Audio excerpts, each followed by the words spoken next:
शौक ऐसे पालने चाहिए जिन्हें पूरा किया जा सके, लेकिन अपने शौक के चक्कर में किसी की जान ले लेना आपने सोचा है? कभी ऐसा हो सकता है, लेकिन हुआ। आईफोन रखने की इच्छा हर किसी की होती है, लेकिन उसकी कीमत कईयों की इस इच्छा को मार देती है। लेकिन आईफोन के लिए खुद किसी को मार देना या किसी की जान ले लेना, ये सिर्फ एक पागलपन है, ना इच्छा और ना ही कोई शौक। दरअसल कर्नाटक के हसन में एक ऐसा मामला सामने आया है जिसने हिलाकर रख दिया है। यहाँ एक युवक ने आईफोन के पैसे न होने पर एक व्यक्ति की हत्या कर दी, और हत्या भी उस डिलीवरी बॉय की जो उसके आईफोन की डिलीवरी करने आया था। अब विस्तार से बताते हैं आपको पूरा मामला क्या है। दरअसल कर्नाटक के हसन में 20 साल के एक युवक ने उसके घर में आईफोन डिलीवरी करने आए डिलीवरी बॉय की हत्या कर दी। युवक ने डिलीवरी बॉय की हत्या इसलिए कर दी क्योंकि उसके पास मोबाइल फोन खरीदने के पैसे नहीं थे, इसलिए उसने डिलीवरी बॉय को पेमेंट करने के बजाय उसकी हत्या ही कर दी। इतना ही नहीं, हत्या करने के बाद आरोपी डिलीवरी बॉय की लाश को 3 दिन तक अपने घर में ही रखे रहा। उसके बाद उसने लाश को आग के हवाले कर दिया। कहानी की शुरुआत से जानते हैं। हत्या का आरोपी हेमंत दत्ता मोबाइल खरीदना चाहता था, लेकिन उसके पास पैसे नहीं थे। इसके लिए आरोपी ने प्लान बनाया। आरोपी हेमंत ने एक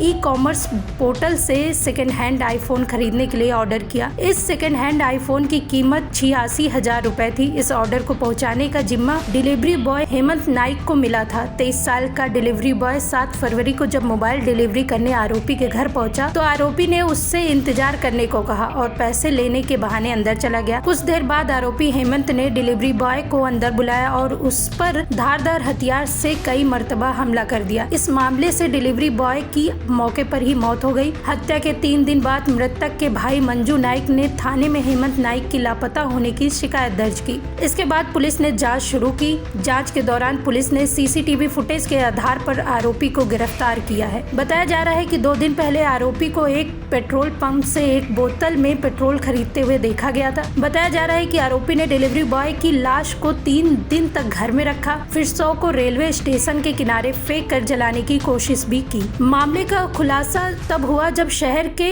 रेलवे स्टेशन के पास 11 फरवरी को कर्नाटक पुलिस को एक जली हुई लाश मिली थी। इस तरह रेलवे स्टेशन के पास जली हुई लाश मिलने से हड़कंप मच गया। घटना की गंभीरता को देखते हुए अधिकारियों ने तत्काल मामले की जांच के लिए एक टीम का गठन कर दिया। जांच में इस पूरी घटना का खुलासा हुआ। जांच में ही पता चला कि डिलीवरी बॉय की हत्या के बाद आरोपी इतना घबरा गया और उसे कुछ समझ में नहीं आया। फिर अफरा तफरी में उसने लाश को घर में छिपा कर रख दिया। 3 दिन तक लाश को ठिकाने लगाने की सोचने लगा, लेकिन जब कोई रास्ता नहीं मिला तो लाश को बोरे में ढका और स्कूटी पर लाद सुबह लगभग 4 बजे उसे ठिकाने लगाने निकल पड़ा। घर से बोरी में लाश देखकर दत्ता रेलवे स्टेशन की झाड़ियों के पास पहुंच गया और फिर बोरी को स्कूटी से उतारा और उसे आग के हवाले कर दिया। उसके बाद पुलिस ने मृतक की लाश 11 फरवरी को शहर के रेलवे स्टेशन के पास से बरामद किया। फिलहाल अब आरोपी पुलिस की हिरासत में है, लेकिन सवाल यह है कि आखिर ऐसे शौक का क्या फायदा जिसके चक्कर में किसी बेगुनाह की जान ले ली जाए। मोबाइल का आविष्कार तो हमें आपको सुविधा देने के लिए किया गया था, लेकिन अब इसी फोन के चक्कर में हत्याएं हो रही है। फिलहाल एक आईफोन के लिए किसी हत्या कर दी जाएगी, ये कभी सोचा नहीं जा सकता।